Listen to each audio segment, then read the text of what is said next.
Oh, dari Indonesia Eagle match, ternyata match pertama kita. Indonesia Eagle. Jadi ini nggak hanya streamer ya, kalau di Indonesian Eagle sendiri juga kita udah dapetin 2 orang pro player kita. Oke, tampaknya. dan Taiwan sudah ada XP expansion. Dia membawa M500. Gue kalau sebenarnya di awal ini salah satu senjata favorit juga karena damage-nya sakit banget dan sudah ada tapping dari Wawan MKS Indonesia Eagle. Mary Olivia sayang sekali sudah harus terkena knockdown. Tapi masih ada seorang Ledda dan masih mencoba Looper.gg juga sudah terkena knockdown frontal. Semuanya hampir megang M500 bener banget karena M500 sendiri ini salah satu senjata yang memang sangat diungguli pada saat early fight di ronde pertama untuk Clash Squad sendiri, dan frontal mendapatkan kill expansion. Ini chaos banget, emang mode yang sangat seru sekali. Dan sudah ada tapping juga MNJ TV hanya menggunakan punch di mana Glocknya sudah harus kehabisan peluru nampaknya, dan Wawan MKS terkenok karena punch dari seorang MNJ TV. Masih bisa untuk di revive terlebih dahulu. Masih bisa di revive, ditambah lagi dari tim Thailand masih tersisa 3 nih. Betul sekali, ini masih bisa di revive terus-terusan, dan sayang sekali Indonesia Eagle harus tereliminasi di ronde pertama ya. Dimenangi oleh Thailand 11. Dan ini balik lagi, dan salah satu keuntungan dari kalau yang menang ya kayak kalian tahu duitnya lebih banyak ya untuk ronde selanjutnya. Betul sekali, sudah ada mendapatkan. Kalau yang kalah cuma mendapat 500 gold saja ya per orang. Per orang ya. Kalau misalkan yang menang itu tergantung, ada poin kill tambahan juga yang menambah pundi-pundi gold kalian, dan itu bisa langsung ada harganya gitu. Kalian kayak mau beli AK-47 itu harus nabung dulu benar, nggak bisa langsung beli. Harus ada duit yang dibutuhkan untuk beli AK-47. Tapi kalau misalkan kayak gini, ini gue taunya ya, kalau misalkan buat tim yang kalah itu sebenarnya ada taktikal untuk Eco. Eco itu apa? Eco itu ekonomi kita sebutnya. Jadi untuk menahan, untuk tidak buy senjata apapun pada satu ronde dan beli senjata pada ronde berikutnya. Bener, karena emang benar-benar dibutuhkan sih buat disimpan next ronde bakalan lebih sakit senjatanya. Ditambah lagi kalau keuntungan buat yang menang itu dia udah dapetin senjata dari looting dari musuh ya. Betul sekali, Looper sudah harus dieliminasi nih. Wah, tersisa 3 di ronde kedua, bakal dibalikin kah? Gue sih masih berharap untuk Indonesian Eagle sendiri masih bisa membalikkan keadaan, karena memang ini dari XP expansion sendiri gue lihat aimnya tuh di koinnya sangat lincah sekali. Iya, dan kayak aku bilang, Wawan my god, Wawan MKS sudah harus terkena, dan masih ada frontal dan ID juga. Dan ini ada camp untuk di sana. Mary Olivia juga masih terus serius sekali dengan permainannya frontal, bisa merevive. Ledda juga datang dari arah belakang. Black-in dan nice sekali. Thailand tereliminasi 1 dan 1 ya, 1 untuk 1. Dan masih ada senjatanya juga, dan ini keuntungan banget untuk Indonesia. Dia masih punya senjata yang mereka looting dari musuh, ditambah lagi mereka dapetin duit yang lebih banyak kan. Betul banget. Ini sebenarnya ini juga tergantung dengan area sih kalau gue bilang ya. Kalau kita apal di area tersebut, memang itu tempat yang kita sering turunin, harusnya obstacle-nya itu udah apal banget sih. Ada lompatan di sini, ada jendela di sini, atau ada rumah ini kita bisa manfaatin. Tapi kalau memang kita dapat area yang bukan tempat turun kita, itu sangat berbahaya juga sih. Kayak di Clock Tower sendiri pasti udah pada paham lah ya gimana sih obstacle-nya. Karena ini salah satu tempat favorit lootingan para pro player juga dan tim-tim lainnya. Ini kalau menurut gue metodenya mungkin masih ke arah barbar ya, agresif banget. Mungkin nanti ada juga yang bermain pasif untuk melakukan pick off terlebih dahulu. Karena ini kalau Rinko lihat juga udah pada pakai assault rifle juga, dan itu bertanda mereka hanya bermain jarak jauh saja gitu. Dan ada juga yang mempersiapkan untuk jarak dekat ya. Ini kayak ada UMP, MP5 dan P90 itu benar-benar jarak dekat banget. Dan kalau aku lihat dari permainan mereka sendiri, kayak sekarang Thailand mulai memutari dari mapnya. Kayak kalau tadi kan sebelumnya kayak benar-benar head to head gitu, benar-benar lawan-lawanan. Sedangkan ini sekarang langsung ada yang planking dan ada yang nungguin di depan. Jadi benar-benar mulai menerapkan strategi yang berbeda. Bener-bener banget. Karena kalau menurut gue ya, ini harusnya ada yang jadi frontline, ada yang jadi support fire, atau yang jadi backline-nya juga gitu. Kalau misalkan memang semuanya kan jadi menggunakan frontline, itu berbahaya juga. Dan Wawan MKS sedikit lagi menemukan pergerakan dari seorang Looper.gg di arah bawah, namun planking yang dilakukan oleh expansion sudah harus mengeliminasi dari seorang Wawan MKS. Sayang sekali dari Wawan ya. Benar-benar bagus sih strategi dari Thailand sendiri kalau menurut aku. Ditambah kayak coveran dari tim-tim Thailand mungkin akan lebih cepat ya, karena mereka tahu pergerakan dari musuh itu cuman stay di satu tempat di tengah. Betul sekali. MNJTV juga masih mencoba melakukan pergerakan.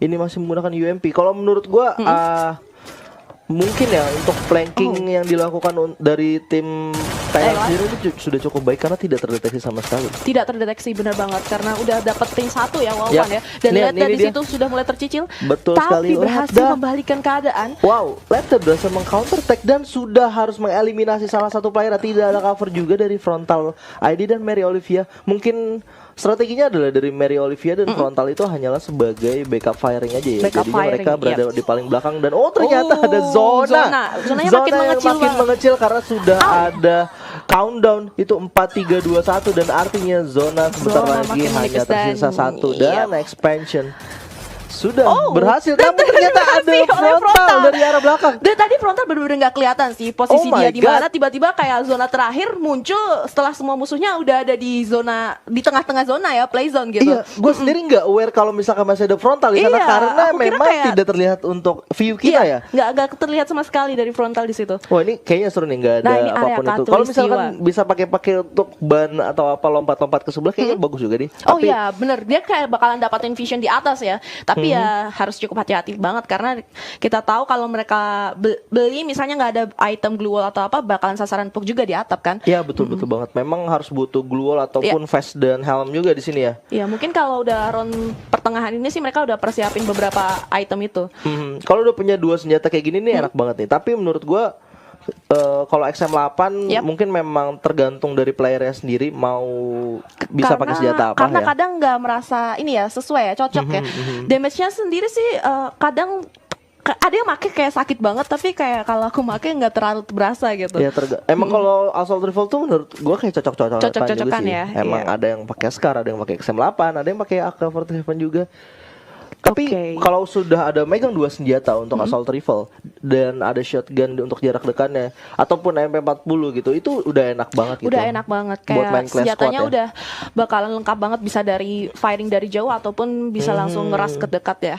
Betul sekali, dan ini adalah ronde keempat. Wah, ini sebenarnya modenya cukup cepat yang tadi gue bilang sedikit santai ya. Dan frontal juga mulai sudah rush ke arah dalam pertahanan dari Thailand 11. Ledda juga masih tapping menggunakan P90. Ini bakal diratain gitu saja nampaknya karena hanya tersisa 1 dari 17 arm.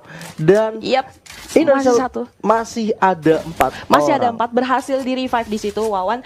Oke, udah mengeluarkan glue-nya. Ya, glue sudah yang sangat baik ditunjukkan. 1 versus 1.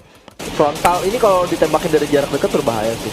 Karena menurut gue dia cuma megang AK-47 dan lo lihat Ledda flank dari arah belakang. Nice banget. Dan itu permainan dari Wawan dan Ledda. Kayak Wawan hancurin glue wall-nya biar Ledda bisa enak banget. Kayak teralihkan kan perhatiannya dari tim Thailand ini sendiri, ngeliatin biar glue wall-nya nggak hancur, tapi ternyata Ledda dari belakang udah masuk dan naik untuk nge-wipe dari tim Thailand sendiri. Yap, betul banget. Memang menurut gue juga sangat baik sekali dari tim Indonesia Eagle. Kok ini kayak pairing Ledda sama frontal untuk di frontline ini sangat baik sekali. Dan cover juga dari Wawan beserta Mary Olivia juga cukup baik ya. Cukup baik ya.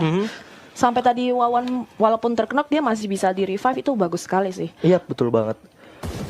Setup seperti tadi sebenarnya kalau menurut gue strategi mulai sudah dimainkan oleh tim Thailand 11 juga, tapi memang bertamanya berjalan lancar. Ada pick off yang bisa dilakukan untuk satu orang tadi Wawan, tapi ketika tadi ada dari seorang Ledda yang bisa meng-counter sekali saja gitu dan langsung bisa mengeliminasi dengan jumlahnya jadi sama 3 dengan 3 itu malah berbalik keunggulan untuk Indonesia ya. Membalikan keadaan banget sih dari skillnya si Ledda sendiri. Betul sekali. Oke, dan ini terjebak juga nih dari tim Thailandnya, terkepung di ujung ya. Sedangkan kalau kita lihat di tengah-tengah itu udah ada tim dari Indonesia sendiri. Iya, betul sekali. Memang menurut gue melakukan hal-hal seperti ini itu baik juga untuk di mode Clash Squad. Strategi-strategi harus diterapkan. Kalau lihat sudah ada setup juga yang dilakukan. Expansion kembali maju dan dari arah sebelah lainnya tanpa terdeteksi seorang Mary Olivia mendapatkan visionnya ke arah Looper.gg namun belum berhasil untuk knockdown salah satu player. Satu orang terknock dari Wawan. Yap. Dan juga diikuti expansion. Betul sekali. Ya, ini dua Thailand orang sudah knockdown. Yap, ini masih bisa untuk membalikan keadaan di mana masih ada Frontal beserta Wawan juga di sana dan Mary Olivia ternyata yang masih tersisa. 4-2 ya di sini. Karena emang Thailand kalau misalnya end di sini dia bakalan ya udah kelar kan 4 betul.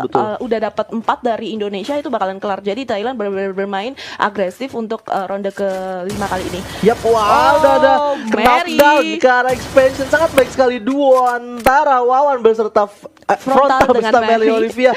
Betul sekali. Ini kalau menurut gue memang untuk Indonesia sudah ada flow-nya ya antara Frontal bersama Mary Olivia dan yang lain-lainnya juga. Sementara itu Frontal ada rush yang dilakukan oleh Seventeen Arm, masih tersisa Mary Olivia sendirian melawan 3 orang masih bisa melakukan knockdown. Ternyata di sana ada UMP yang dipegang oleh Mary Olivia, namun ada Playzone yang sudah mulai mengecil. Ini juga lumayan sakit.